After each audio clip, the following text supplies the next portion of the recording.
look whether or not I can use the slides. Good morning, everyone. During the morning, I had a feeling that I'm just so out of space here because my main focus is education and nurturing, a focus on pressure, and put pressure on our children to perform and excel, and we want to. And therefore, we basically question their right to a healthy development. Now, we keep hearing that the educational system as it is actually doing harm to our children and has a very harmful effect on our on the growth and development of our children. And now, quoting Eric Fromm, in our educational system, we sometimes give a miss to what the main purpose of our education should be, namely to nurture the children and help them to develop healthily. So how did we get to this point? We can see that 6-year-old children usually enter the school system with a curiosity and openness that is absolutely beautiful. And that's how they start their school career.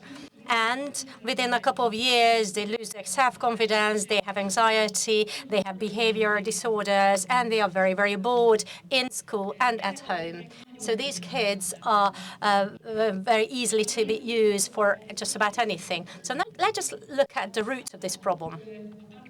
So what we can see that the curriculums have been developed from the top to the bottom, and everyone has realized it. And we try to mitigate this problem, but we can't really. Well, I was involved in the curriculum development, but unfortunately, I wasn't able to address this issue well enough. So we said, okay, I want to achieve this, and then let's go down, and then let's teach that at university. Oh, we don't have time for that. Then let's do it in high school. No, we don't have time for that. Okay, then let's do that. Let's say in primary, upper primary, or lower primary schools. So I'm not really exaggerating here. The psychologists and educational experts kept debating this whole approach, this top-to-bottom approach, and they didn't realize that often primary school-age children don't really understand certain theories that we want to teach them, so they can't compare various values, so they have no idea. So anyway, so how did we get to this point? So that was one of the major problems. And what it triggered is that there is an abnormal amount of educational material that we want to teach these children that they cannot process, and they are eliminating this information. So we, for example, when we teach German, then we just teach grammar, but in a very mechanical way. And it is very important to see some directions. So unprocessed information actually triggers aggression, and then either this aggression goes inwards and that triggers anxiety, or outwards, which is violence. So this is alienating information as well. That is a huge problem, and that triggers no motivation at all. So they are trying to find some solutions, these poor kids, and they try to find some experience. For example, porn. Unfortunately, 11-year-olds are watching porn at the moment. So then I don't want to even get too much more into the details. Unfortunately, that's the case, and this is very damaging, in addition to all the other factors that is produced by all this pressure we put on the kids.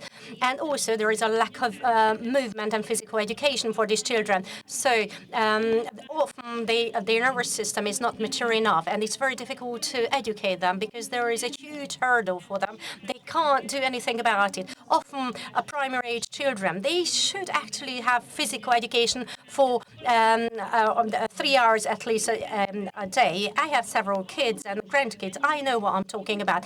And they just need to process information that they are unable to process, especially without any physical education and any physical movement. And also, even their free time is very much limited. Last week, I was attending a very interesting conference. I was discussing this issue, and there are so many interesting summer camps, arts and crafts, and all this. But this lady launched lots of really interesting camps, but no one applied. But only parents only applied for maths and this kind of camps. I don't think that that's what the kids need. So we can't believe that the children should just do nothing during the summertime. Parents push the children to do something useful. And also, when it comes to standard evaluations, they do not consider the fact that the children are very diverse and they have a different level of capabilities. And there were studies that clearly showed that even at the age of 6, there is huge differences between children. And of course, over the years, it can grow to 6 to 7 years in terms of differences.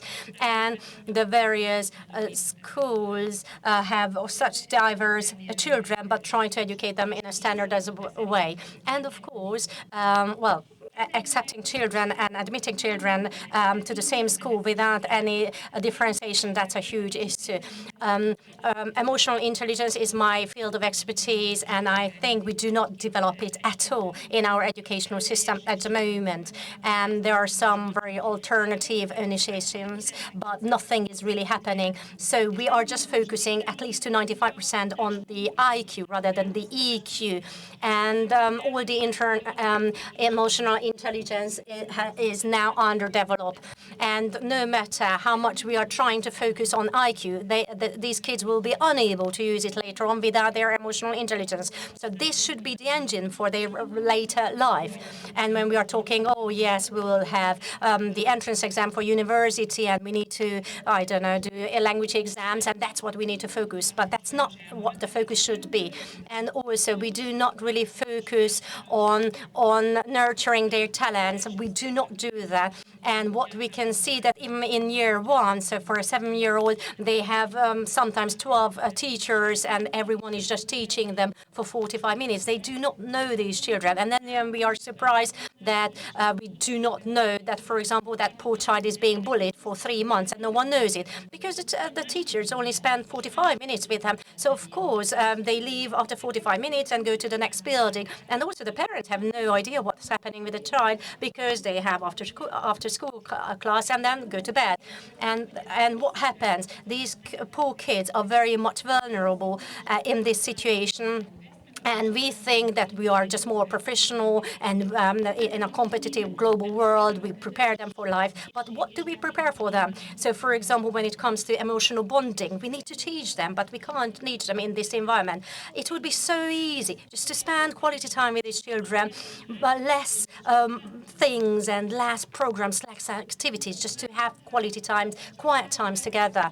And also family, friends, communities, and personal attachment and bonds is really much missing. And without bonding, there is no studying and no learning, no development. That's why we keep talking about it. But unfortunately, this part of the whole process is taken out. And of course, that is very much demotivating, and they lack inspiration as a result. And where does it take us? So these poor kids are always requested to be able to perform, but we don't prepare them for these expectations and for the challenges that they need to meet. And there is this constant feeling that, oh, I'm such a loser, I'm so dumb, I'm not going to be able to do this. If you just look at a classroom with our own kids, that's the biggest struggle. And we keep saying, oh, yes, you are clever, but we can't convince them because that's not the feedback they receive. So what we can see here, there is a huge gap in terms of pressure on them in terms of performance. So this is a toxic productivity that we generated. So this is very toxic. That has a huge impact on their personality, be it sexual education, or how they can build up a relationship and how they can perform any sort of activities. So when they are always pushed to perform, that makes it very difficult for them to actually do that. As a result, we need to really think about it, what is happening. So we shouldn't just say that, oh, that's life, that's how humans are. No, that's not how humans are. So this very much focus on this, on performance is not an inherited instinct of people. This is something we learned. This is not instinctive. This is not how we humans are. And we sometimes kind of wrap it up nicely. We can feel that this is not quite right, what we do, and we just say, oh yes, I'm a bit of a perfectionist. That's what mothers say on church, or sometimes teachers say. We should really shut it down. This is so damaging. And it's almost as if we were saying, oh, I'm a bit of a pedophile. No, that's not what we can allow. This maximalism or professionalism or perfectionism is really damaging. Unfortunately, I don't have time to really discuss it, but there is a healthy perfectionism when we first of all establish a bond and we attract a child. We say, oh, that's so interesting. Let's just have a smell of it. Let's just have a look at it. Let's just touch it. And that's inspiring. And then the child will become a maximalist. The child will be unstoppable. He will request more information. Of course, not in all subject areas, but there is a maximalism or perfectionism that we would call a sick one, a damaging one, when we push this child. And then what is the main feeling the child has? No matter how much you perform and how much you do, it's never enough. You will never be good enough. And this lack of acceptance the child experiences will lead to a situation that this poor child wants to perform even more because he will connect love with performance. And he says, okay, then I will need to do my A-level better and so on. So, and all of a sudden he will have the feeling that he's always giving appreciations for his performance and not for his personality, for who he is. And of course, it has lots of damaging and very negative impacts. And the way I normally formulate it, it is almost as if you were diarrhea, because you take your medicine and then you all of the sudden you solve the problems. Often some believe that that's how you can address this problem. So what happens to these poor children? They will be unable to make decisions. They will not want to initiate anything, and every criticism will be considered very personally, and that of course also deteriorates performance. And also these children want to have any sort of confirmation coming from the outside world, and he is unable to be happy about partial success. They are always just aiming higher, and they can never just relax because they always think, oh, there is the next step, the next milestone I need to perform and achieve. And even in year 2, they are already worried about their A-level exams, and they have very unrealistic expectations towards themselves. And of course, they are unable to meet that. And now anxiety and the lack of self-confidence is such a huge issue. It's almost a pandemic about young generations. And just imagine if you have this kind of personality, it's easy to bully these persons. It's easy to do any sort of harm to these persons who have no self-confidence. So they are in a very frustrated state of mind and situation. So the question is there, how can we talk about this environment as a safe environmental? And how can we say that the child has the right and can exercise its right for a healthy development? Obviously, it's not happening. And what we can see that our educational system, and not just the Hungarian educational system, unfortunately, it's in many places all over the world, is very much product-oriented. So only the end result is what matters, not the person. I'm very sad to say that, but even church-run institutions are like that. There are only a few exceptions, but unfortunately, the institutions who are not consciously going against this law, they will be suffering. Of course, there are school rankings, and everyone is just looking at it. Okay, what is this school? How much did this school score? So anyway, so this is a very fake security we are creating here. So I'm not. I also like working, and I work very hard. And luckily enough, also my children did. But that does not mean that we should sacrifice the personalities and the healthy development of children for school performance, because they don't feel safe with them. It will be very difficult for these children to resist any and to be resilient against any sort of bullying. I really like the quote from Peter Ferenc. Do you need more arguments? It's a pity because it is a pity that you needed this many arguments, because this really eats up our relationships, our families, future generations, this situation. And I strongly believe that it is really worth thinking about it. And we are really at the very last moment. And just at the end, just a small story.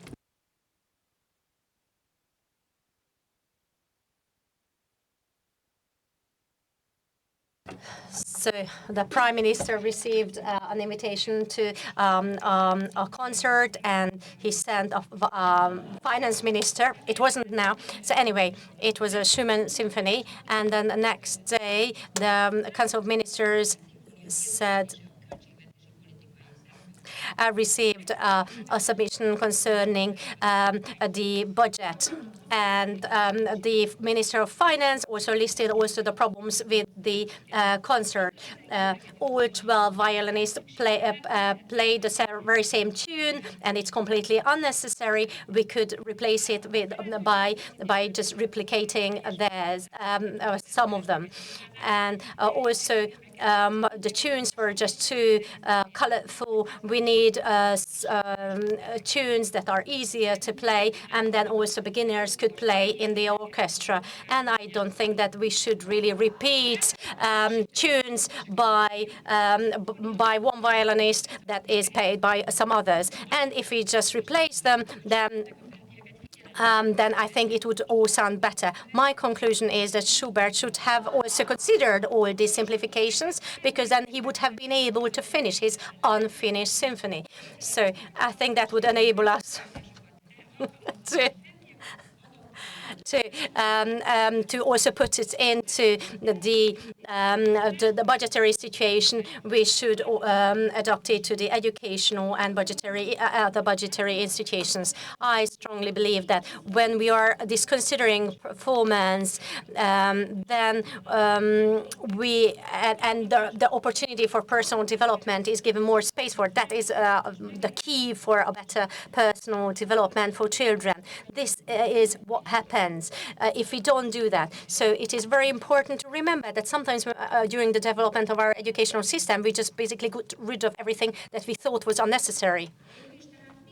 So what is our orchestra playing? Are we playing harmonies or just sounds? Is that what a symphony, what we want to play? And who is the director? Thank you.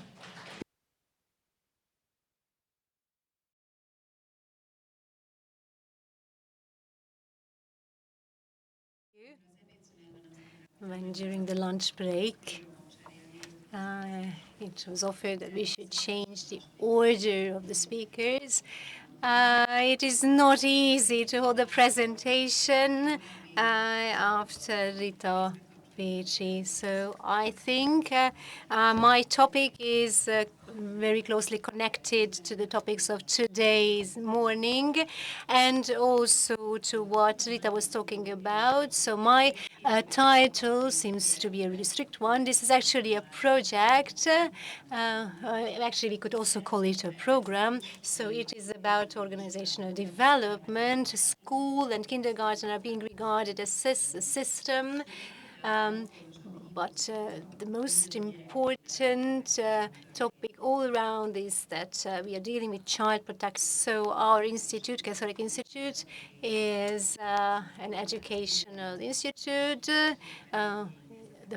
as the pedagogical institutes used to be. We hold vocational trainings for teachers and for school psychologists. Today morning, I was so happy to hear that one of the kids told how successful such a training was for a school psychologist. So we hold trainings for the heads of the institutes in different domains of the law. We are also dealing with the development of the curriculum and Hungarian and history course books. In their development, we also participated. And it is not by coincidence that you see this photo of this lady, colleague of mine. So the Gregorian University in Rome, we could listen to his presentation at present. This colleague of mine is a student at the university there and learning about child protection since 2012. Our institute deals with child protection, and this lady is responsible for this. Back then, kindergarten psychologists and school psychologists also all participated in the workshops. And back then, actually, when somebody left, we were asked for support and help if there was really serious abuse in a given school, or there was a really difficult issue there. And then we reflected with a whole network of psychologists, or sometimes with criminal psychologists, so with many supporters, many helpers. But we actually discovered that we only deal with very quick reflection to symptoms. So when we sat down with Judith to talk about future perspectives, and we actually said that a bigger volume would be necessary, a more complex dealing with the issue would be necessary, because there are more and more problems in the schools, and there are not enough tools and means in the hands of the teachers. There is really a huge gap, a gap as never before between teachers and pupils, mainly due to the internet. So then we made the decision that we want to strengthen child protection within the framework of Catholic institutions. We have monk institutions, and we also have institutions of the dioceses. Our authority is the Hungarian bishops' ecclesiastical group, and when child protection, when this decision was made that child protection should be in the center of their focus, we were empowered to deal with this topic within the Catholic institutions. So the ecclesiastical conference decided that we should introduce this program in all our institutions, almost 400 of them. So now we actually received a project for 5 to 10 years. Back then, we had to define what we wanted to achieve, what we also needed funding, of course, in order to be able to implement this project. And we drew up what our strategy should be at the beginning. We defined our program as an organizational development program. So the two words you see on this slide are change, attitudes, and prevention. So these should be really the aim of the project. Now, why the change of attitudes, the change of mentality? Well, because not only within the church, but generally in the society and in education, we like to say that we do not have any problems. it is very difficult to deal with situations that are not common situations, that are some special things. Today morning, we could hear about bullying and abuse in school. Actually, we like to have it within the school, the kindergarten itself, the institution, because it's not good if such news spread about our institution. So we like to dedicate this issue to a certain expert to deal with it. But we say, this is why a change of attitude is necessary, change of mentality, so that everything that goes on within the institution is our common affair and our common responsibility. The teachers have a responsibility, the pupils have a responsibility, and not only the child protection experts matter and responsibility. This is why we are talking about an organizational development program. We want to develop the whole institution, so not just a single person, but everyone should be involved. Teachers, pupils, everyone should be aware that they themselves, they all have a responsibility. And the other keyword, the other buzzword is prevention. On the one hand, we have excellent experts. No matter if somebody is a maths teacher or school psychologist or a child protection expert, it is important that they should be able to see if there's somebody, a girl is late every day or eats only an apple, or somebody is losing weight, that could be a symptom of an illness, or if there is somebody who is on the first lesson very slow, on the second very quick. In order to be aware of all these symptoms, you need a deep kind of knowledge. I myself learned a lot during these few years, and what we experience is that this knowledge is not there regards teachers, and is not there in the pupils. And if somebody becomes a victim or somebody becomes the abuser, it's because the knowledge is not there. So this is why we have these two buzzwords, change of attitudes and prevention. So if this kinds of child protection approach can be brought into the school, into the institution, then once the door is closed there, and be there the head teacher, the class 8A or 8B, everyone should have this kind of approach, this kind of mentality, that everyone should be aware of what they should pay attention to. And there should be the tools and the means and the knowledge there present for everyone to be able to deal with certain situations. Now, what's the status quo? We made a survey about the current situation. Actually, all Catholic institutions, so 325 Catholic kindergartens and schools participated. Some of them have several locations. The way of data collection was we used questionnaires. Some questions were really delicate, dealt with really touchy issues. So we asked about the form of child protection in the given school and the content, and in what way the teachers see what's going on. What is there any kind of addiction concerning children? The different kind of problems, how they appear, for example, drug addiction, drug use, and so on. We believe that we really received some very honest answers, and only the school authorities, and we only received the collection of the data. We regarded these data that when the given institution think about their strategies, that this should be the base point.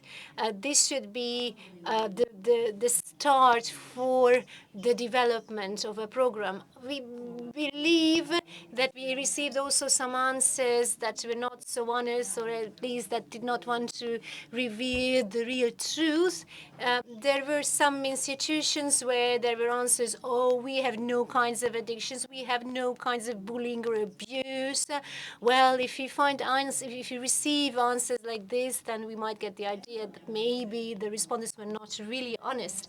On the basis of these results, we contacted the school boards, the school authorities. Well, we physically visited them, we talked to them, and we told them that we wanted to start a project that I mentioned. And in the framework of this project, we involve 38 institutions. That means 21 boards, 21 authorities from all regions of Hungary. And this also shows how well the Catholic institution system is present in Hungary, where you see these many red pinpoints that shows that there are many Catholic institutions. We tried to involve as many different Catholic institutions as possible, and then we started the project. Well, you see these images. So first the correspondence started, the collection of the data, and well, we already had the questionnaires, we selected institutions, we informed them, and then we started to create a protocol about what we are planning. And then COVID-19 reached us, so we had to be really creative when it came to the organization of our work. But we really tried to be really creative and react to the situation. Here you see the child protection has many different facets, many different stakeholders and players. No coincidence, you see Tamás Krúdy, journalist, then the director of a Catholic secondary school. So we thought that the best way is if the selected institutions look through the results we received, but with another view, because well, they should try to be really honest, and then they try to think through that from the point of view of child protection, what is their status quo and what their targets should be, what they want to achieve, what they want to see in their all institutions, what are the delicate issues, the delicate areas. For example, I was in the northeastern of Hungary, and there were really difficult family backgrounds, so alcoholic parents, which was hereditary pattern, so to say. And if it was maybe the target to react on this, to deal with this matter, it was very important for us not to tell from the outside what they should do, but to provide them a mentor, support by an expert who was there as a stable support, and with her own knowledge gave assistance. Online help was possible also, and uh, and also so to say, a book was compiled of 300 pages. It's for head teachers, so a bunch of many pages of materials dealing with child protection, some pages about safety in the internet, and then pages about different forms of abuse with lots of links. So if a teacher might have an idea that there is a problem, then it can just click on the link to really check. And the mentors were continuously they wanted to work out a local strategy, a local protocol. It was very important that there were no limits, so to say, how many pages can be written into this study book. Actually, what was important is to have tailor-made solutions, a really local strategy. And now a little bit about our methods. So by changing an attitude and creating a strategy, um, so having a team of experts and the teachers, we wanted to really start a whole organizational development, and at the same time a knowledge transfer started. So both teachers have to learn all the time and also pupils. So what is important was the gaining of knowledge. So the teachers actually ask for the same topics as the pupils. For example, stress management, the mental health. Having good mental health was important to everyone. So a teacher, for example,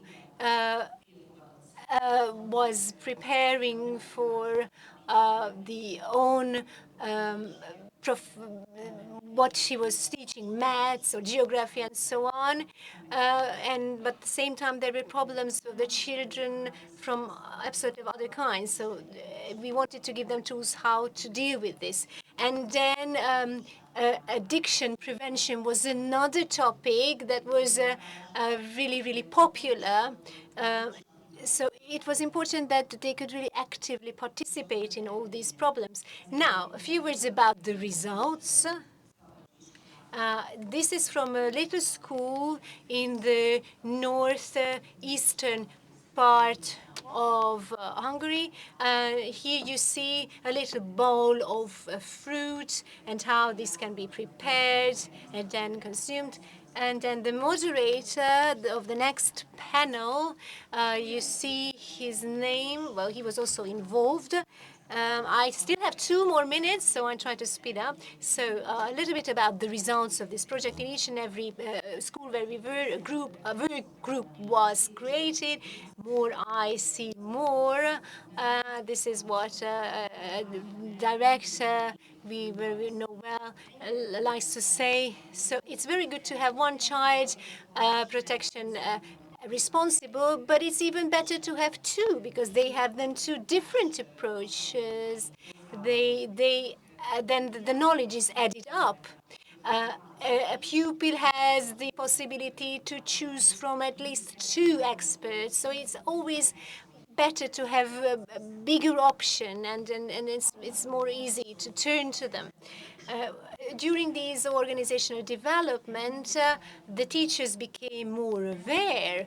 So it became clear to them that it is not necessary that they themselves know everything. It is merely important for them to know that they can ask for help and in who they can turn to. So we told them that it's not important. It's not only important to climb the whole mountain. First, do the first step, the second step, and then you can go on. So in the strategy, the priorities were defined, the protocols were created so that even a math teacher knows where his or her competence ends and when an expert should be involved or a helper should be involved. And the biggest aim is that children get help earlier. They get help in the right time, in the adequate time. And a little bit about the role of head teachers. Their roles were clarified. The teachers can pay more attention to children. And besides this, a preventive approach emerged. Children gained experience, and also indirectly, many issues came to the surface. For example, family visits that used to be a practice some decades ago were good too. So it's important to have communication between families and teachers. So unfortunately, probably I'm running out of time. So it is very important to make our teachers sensitive to this topic, and we are just humans and we do need support. And what was also very important in our project is that all the various task forces focusing on religion need to have tasks allocated. And what is also very important that when it comes to religious studies, we can see that people are more opening up more, maybe because they know that anyone involved in religion are more interested in our soul. And it seems to us that people were more willing to open up. After the implementation of the project, we want to also continue. For example, we want to hold thematic events, workshops for all institution types. So maybe in the county of Zala, someone is a teacher, and at first sight there is no relevance to another teacher in Szabolcs County, but still they have lots in common. And we want to continue this whole experience of exchanging information. And I do apologize from the interpreters because there is a quote on the slide and I do not want to actually read it out loud. But the whole point here is that we want to have our activities rooted deep down and to have a very solid institutional background for our work.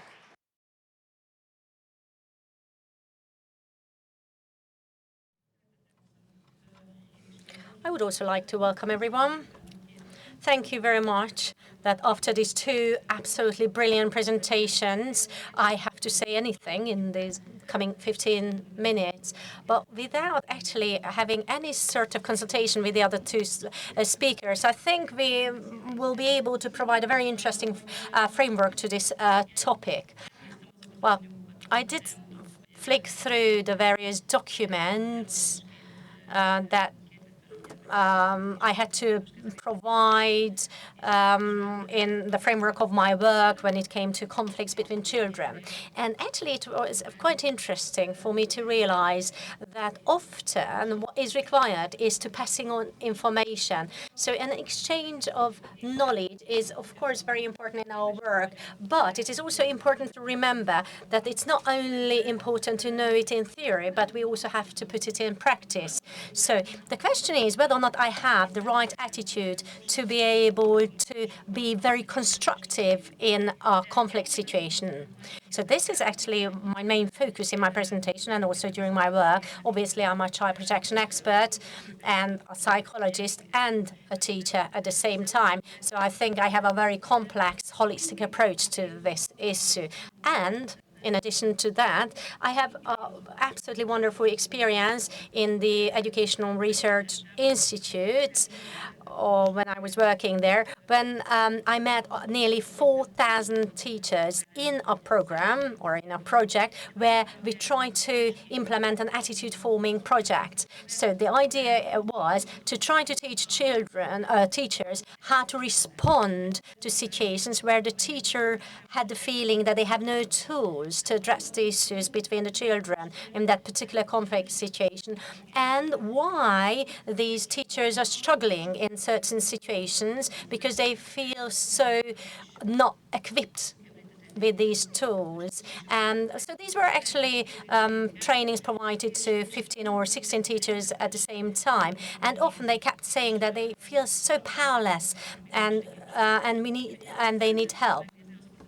And that was a very valuable experience, and I think that serves as a basis for me in the future. So we need to identify certain notions, for example, bullying, online harassment, aggressive behavior, victims. So we really need to have very clear definitions of this, that there are triages and so on. There are also silent victims, there are silent witnesses, there are certain people who are not reporting things they've seen. Anyway, so obviously I'm trying to put it all into a psychological context, but I try to dig a bit deeper, and I wanted to give you a bit of an overview on conflicts and harassment and bullying in school. So what were the major recurring aspects the teachers kept coming up with during this project I referred to earlier? So they keep saying that the children are increasingly tensions, it's more and more difficult to handle them. However, it's important to define the word tension. what do they mean by that? So you really need to start thinking about it. Often we use certain expressions, but we really need to know exactly what the teachers actually want to express with that. So a lot of teachers say that I can't even teach anymore in my classrooms. It's very important. So sometimes it seems that even in kindergartens we need to have really high-level maths. But actually, in a way, what the teachers experience is that actually the passing on of knowledge is not really happening because they are distracted.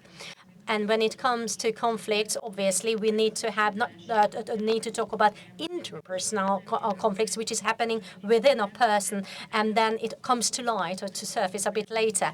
So it is important to remember that all these represent a huge mental load on the children, and of course, they can't really pay attention to the class because often they are just daydreaming. So the teachers are unable to actually have their lesson. And also another issue the teachers keep talking about is that they can't really have enough quality time with the children. So if there is a problem, if there is something happening in the children's life, then of course that has a huge impact on their behavior, and often that only comes to surface in course of a conflict. And then the teachers keep asking, why didn't you just say something? However, in order to actually share our problems that we might actually be ashamed of, requires some level of trust, and it's very difficult to build up this trust. And as we've heard earlier from the previous presentation, this trust cannot be built without the time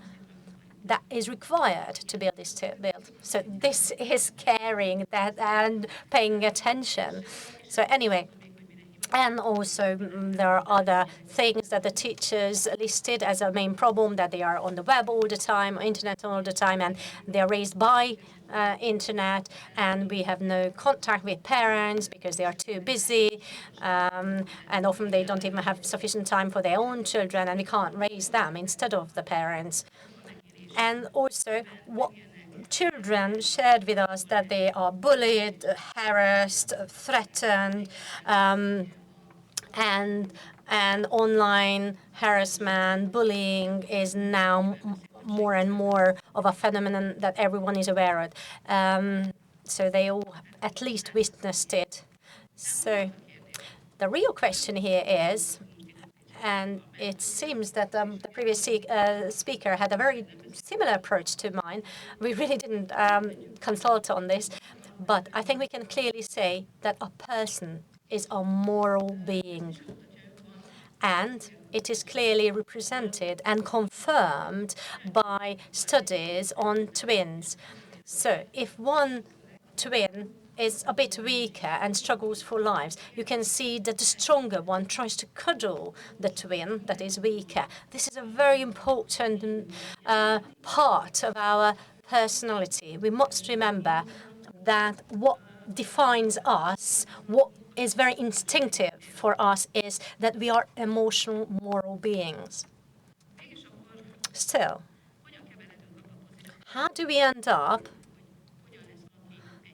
being destructive in a conflict situation? Normally, in a conflict situation, in a tension, it's all in our own interest to keep the peace or achieve a peace. But how do we take up the role of a destructive abuser?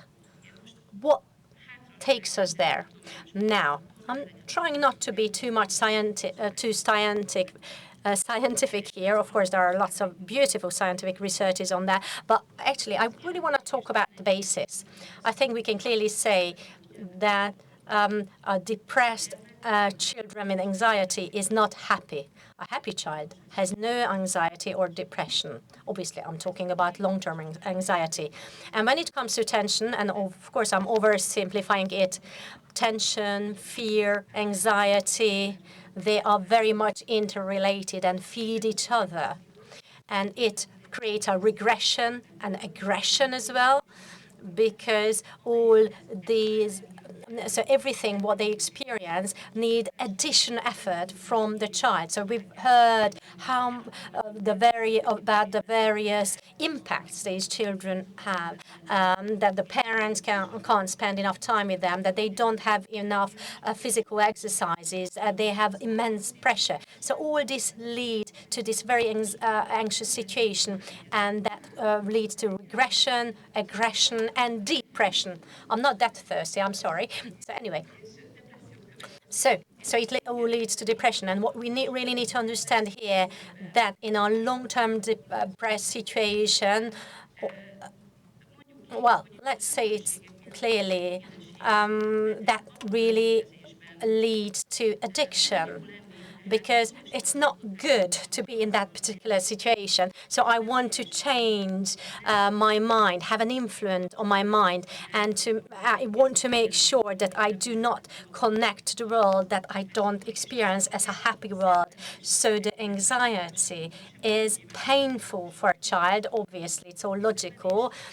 And that is a symptom that we see it. And let's just really think about this for a moment. Why are we suffering? What makes us suffer? So we often say, oh, this child is tensed. But why are we suffering? If you just start thinking about this whole idea, about your own personal life. So when you're suffering, what do you suffer from? And the extent of this suffering, what does it depend on? So usually you just have some images or some flashbacks. What defines your mood? And if I asked you, what was the life situation that made you suffer, I would say that would be a common root for all of us. And I think we can come to the conclusion that usually we are suffering if there is a huge distance between our self-image and the desired image of ourselves. And that leads us to how we handle school conflicts. So if the child can be himself or herself, and now respecting this venue where we are, what it is about, I am who I am. And the question, who am I, is a very important question for children, and whether my environment allows me for self-expression. So if you just remember, let's just imagine ourselves at the moment when we were born. And if we just think that we are just basically a piece of clay, and we are just being formed on this turning table into a pot, what happens? We have the first circle of the primary relationships. There is no filtering there, because we are instinctively trustful towards our parents. Of course, after a while, there is differentiated, because of obviously the terrible twos have some filtering already, and then later on, during teenage years, of course, there's even more filtering of this trusted relationship with our parents. So then this filtering starts after a while, but we must remember that we always belong to someone. We can't just be born without anyone. So these sort of relationships are very important. So we can talk about ourselves, what it means to be ourselves, and how situations are forming us. If we are in an abusive relationship, and that leads us to have some sort of an unrealistic image of ourselves, and what it takes to keep our self-confidence and the image who we are. And maybe it is not really us who we want to be, because maybe I see ourselves somehow, but I don't want to identify myself with that. But also, some people believe I can handle conflicts because I was impacted by various persons somehow that made me survive, and my quality is that I'm able to handle conflicts. But why? Because of my situation. Sometimes I can handle handle conflicts because I know who I am. I know what to say no to. I know what an abusive person might be. We can, all of us, we can act as an abuser, but we can also change it if we want to. And what is really important to understand that this distance between who we think we are and who we desire to be, that's a very important issue. And if the distance is too high, that makes us stressed and unhappy. So here you can see the chart of that, and also how we can support self-expression is a very important aspect when we try to analyze educational system. Actually, when I started my work in this project, we wanted to rewrite and review all of our documents, curriculums, from the point of view of nurturing rather than education. So, for example, our starting point was the child is always asking why. An adult always asks how, and an older person always asks when. So that was our starting point, basically to try to ask the questions: how can we reduce this distance between who the child is and who the child wants to be? And it's important for them to realize that they can be themselves. But of course, that requires a supportive environment where they are allowed to and where they dare to express themselves. And again, a bit of a psychology. When we want to develop that personality, it is the way we should imagine is it is a triangle. What is important to remember is that there are, of course, some basic needs. We need to experience these basic needs. That, for example, from the first moment, I need to learn that I can trust this person I'm with. I can rely on them, that they understand me, they love me, and that satisfies my needs for safety. So what you need to see here is, of course, we know all this, but why are they important, you may ask? Because of course, all parents think that, yeah, we love our child, we raise our child in a loving way. And of course, the Maslow triangle could also be put here. But what my point is that there are differences between the various ways we give love.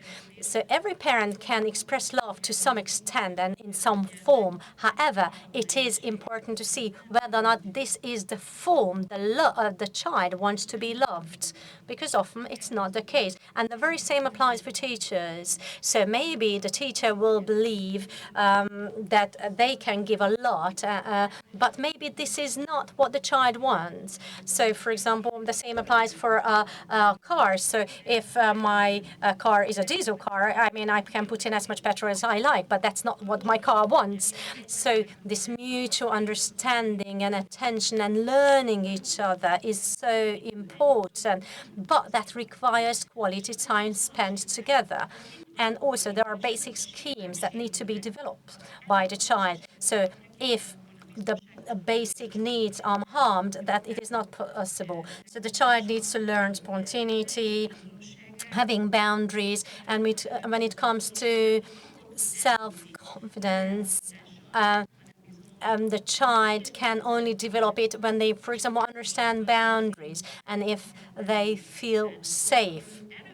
So if they have to always overperform in various areas, also in terms of setting boundaries, then these basic schemes and patterns are harmed. For example, if the child is only loved if there are some conditions, for example, in connection with performance, then all this is very damaging for their personality. And these sort of behavior schemes that are represented on this slide, they all build upon each other, and they are building blocks in our personality as adults.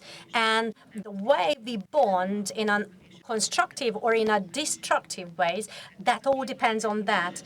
And everything comes from there. So do I protect always myself? And maybe in order to protect myself, am I an abuser because that's how I can keep this position? Or am I a loving person and an approachable person who is able to bond, but maybe too much, and I'm not setting boundaries? That's also establish certain patterns, behavioral patterns that are not understandable for anyone. So we've seen lots of cases where, for example, a very quiet, introverted child was just sitting quietly, but at some point just got up and just threw the chair out of the window, and the window was actually closed. And then we try to retrospectively explore what must have happened to the child. That child is obviously not a bad child. And I would rather say that probably no one listened to him. I mean, him throwing out a chair out of the window, I mean, that triggered the listening. But this is just one part of his personality.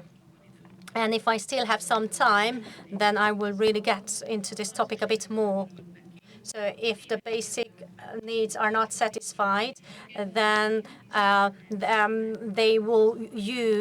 will use dysfunctional patterns in later on in life. So they will have the fear that everyone leaves me, I can't rely on anyone, I can't be loved. So later on, this is what guides them in their actions and in their behavior. And this is a position based on which they respond to the world. So that if it's possible that these are not created once they're adults. So quite simply, people are on the couch with psychologists either because they were not loved according to their needs or because they are unable to love.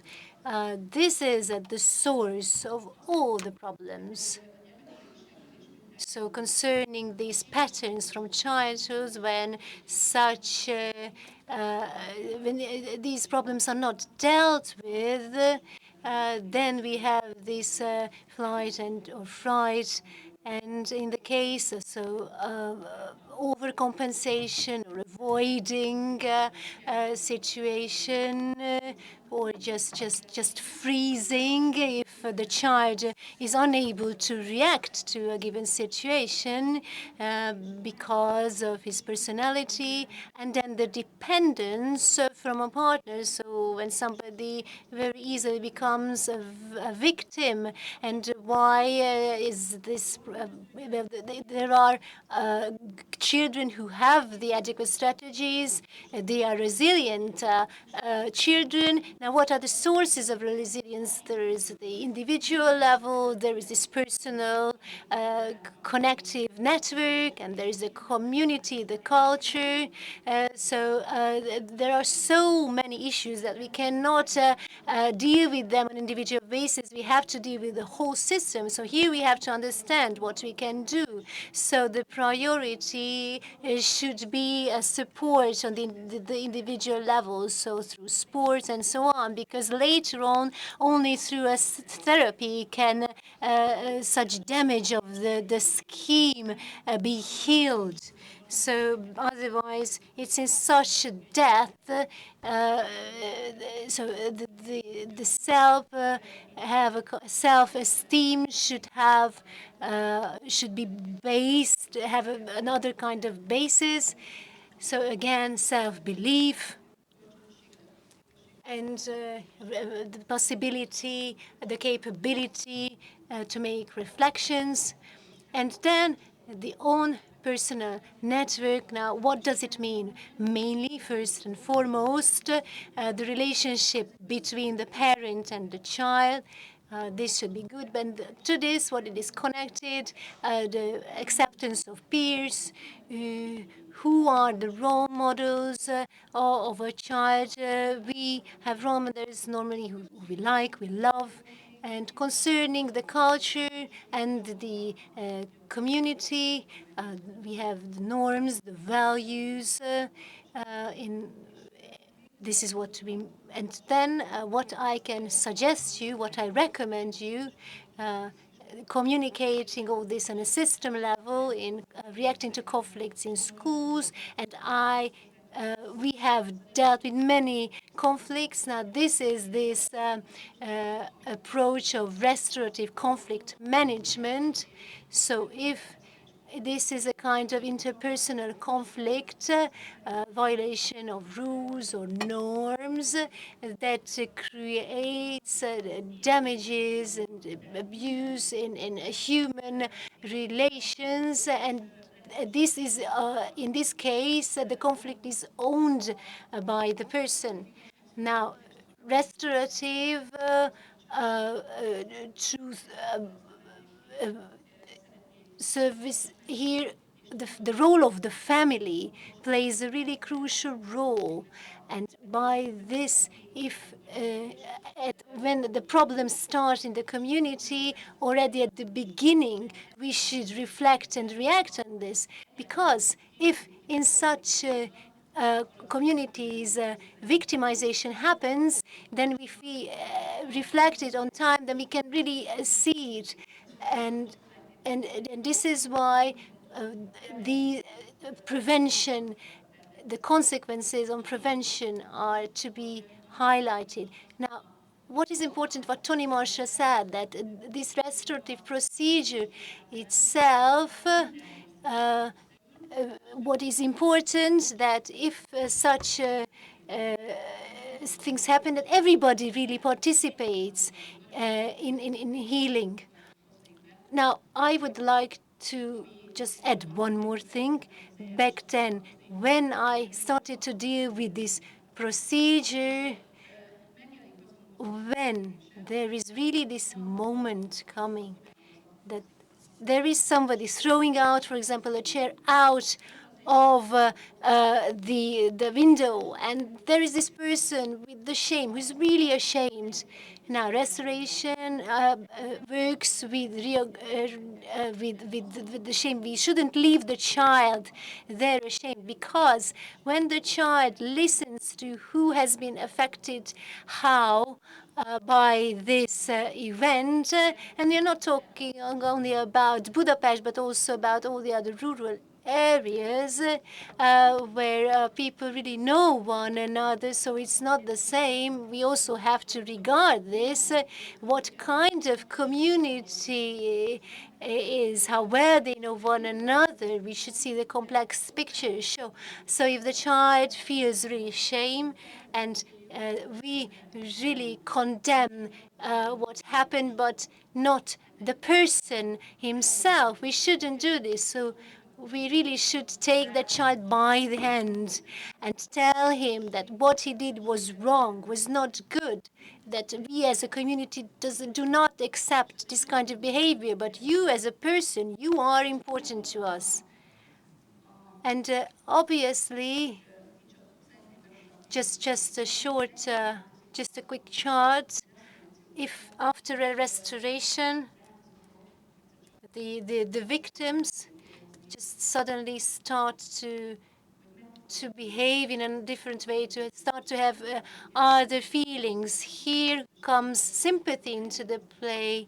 So sympathy and empathy can be awakened, and this is what we should strive for. And there are systems where we really act together with those committing things, and we are not against them, but cooperation is the focus. Unfortunately, I don't have much time left, but there is one more thing that I would like to reflect on. So this is together. So with you, what does this mean by high level of control? So we have these the basic norms set. So what is right and what is wrong, more this has to be expressed clearly, and it should be made conscious that we support the child in this. This is the kind of restorative approach. So high, the level of control is high, and the level of support is just as high, and that's important. The two aspects. So why did I say that belief is so important in what the child sees? And why is it important to formulate in what you believe? Because we believe in things that are valuable. If many valuable things become into an order of value, and that is the basic of our life. So my beliefs, my values, and the way I think of life, all these are hand in hand, are very strongly connected with one another. So where something happens and what is the response. There is a Hungarian poet reflecting on this, so it's just a Hungarian quotation, meaning that some things should be just natural. So it's we need love, we need empathy, we need attention. All these basic needs should be satisfied. A safety net is necessary, and then this can lead to happiness. Thank you.